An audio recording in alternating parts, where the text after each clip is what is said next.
Hey everybody, happy Game of Thrones Day, because that's really the only thing that's important today, let's be honest. I thought I would do a video just kind of about how Peppermill works and my process. So step one obviously is have an adult beverage. So I pour myself just a small glass of wine for my health every day or so. Number two is hauling out the television, legitimately. I didn't have a TV for I don't know where to look either. I'm really good at this. I didn't have a TV for a long time. I watched everything on my laptop, and then I got a TV, and now I am super bougie about it. I literally carry it room to room with me to watch pretty much Game of Thrones.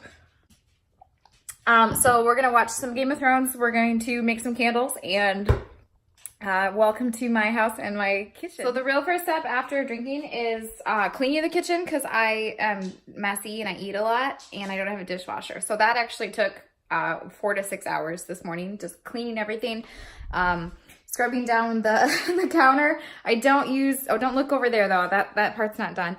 I don't use a lot of chemicals in my house. I try not to, so I scrub everything with vinegar.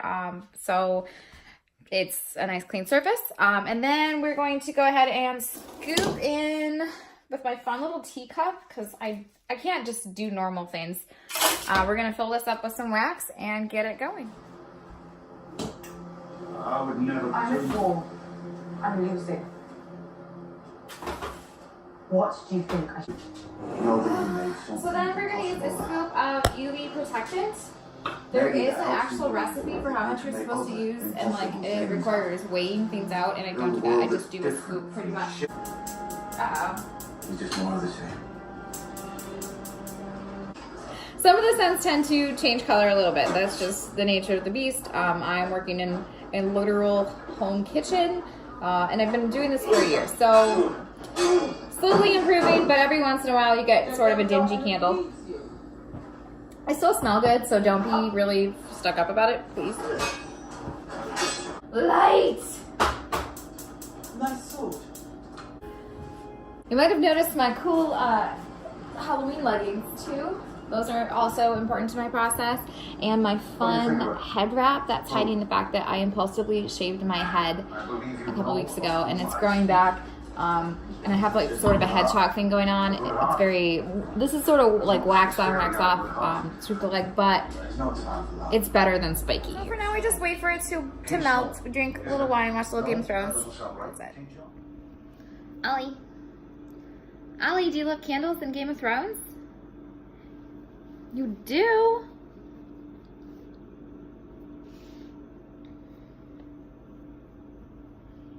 I believe in her. If you wanted to share Holmes' North tomorrow, I'm going to give me a tip and wish me good fortune. he believes that.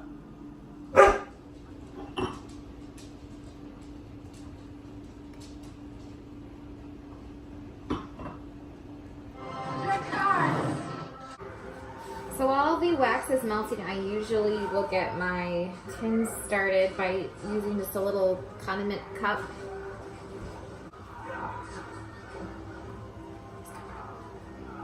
Really white teeth, and getting the wicks started by just splashing a little wax in the bottom and getting them ready. I use a paper towel because I'm super messy, and yes, my kitchen floor is covered with wax, if you're wondering.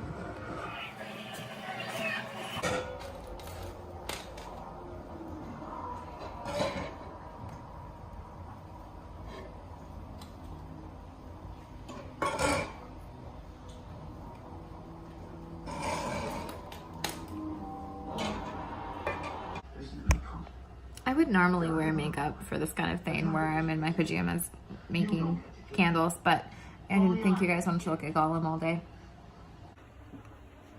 You're not lucky.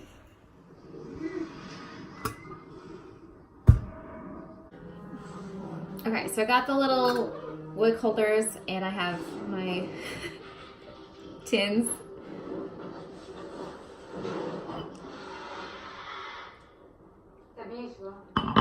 Laid out in an appropriate shape for me to pour easily. My wax has melted, so what I'm going to do They're not beasts to me.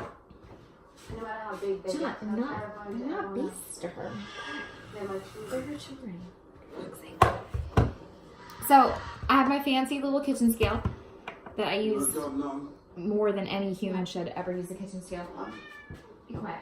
And I have a sort of ghetto rigged filtering device here. So I use a mixing bowl. This is something I did out of a lot of trial and error. Getting the wax to mix well and not have that's called sweating. So like when the oil comes to the top. So you get a candle and it gets those little drips on top. That's the oil separating. So I had that problem a lot because I use a lot of oils. Until for whatever reason, I stumbled across this. So I use a mixing bowl. I put on 2 sieves because I am a little white trash. I am sure that there is a better way to do this, but this is what I have available to me. So what I usually do is keep my oils mixed in a mason jar in one of my cupboards, which is like a locked, light-free zone. These particular candles are going to go to, it's called Forever Foster's. It is a rescue that I've been following for a while that I think does really amazing things. If you haven't been able to tell, I do some animal rescue. I believe very, very strongly, especially in rescuing senior animals or animals with chronic illnesses or behavioral problems. Like my one dog is just a shit show. Are you done? I'm trying to do a video about how much I love you, and I don't love you right now when you're doing this. Okay? Thanks. So I developed this particular fragrance for them specifically. It is I call it Butch's Kitchen Gardens. The profits are going to go to the sanctuary, but also Butch is a senior dog with heartworm, and he needs his treatment, and he's also very blind. And this wonderful place took him in, and they're taking care of him. So I was really excited at the idea of even just creating something for them to sell, and here we are. So normally I keep them in like a fun jar that I can access all the time. This is in a Tupperware. And I had to make it an easy percentage because I'm really bad at math.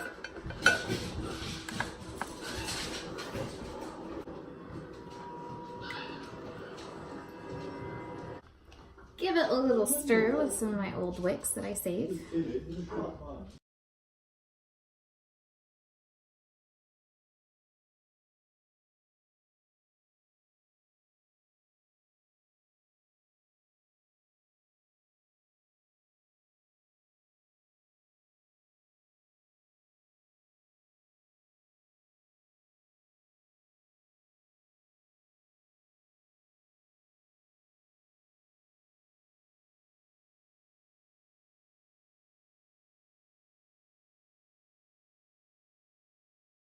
I'm not the one doing it.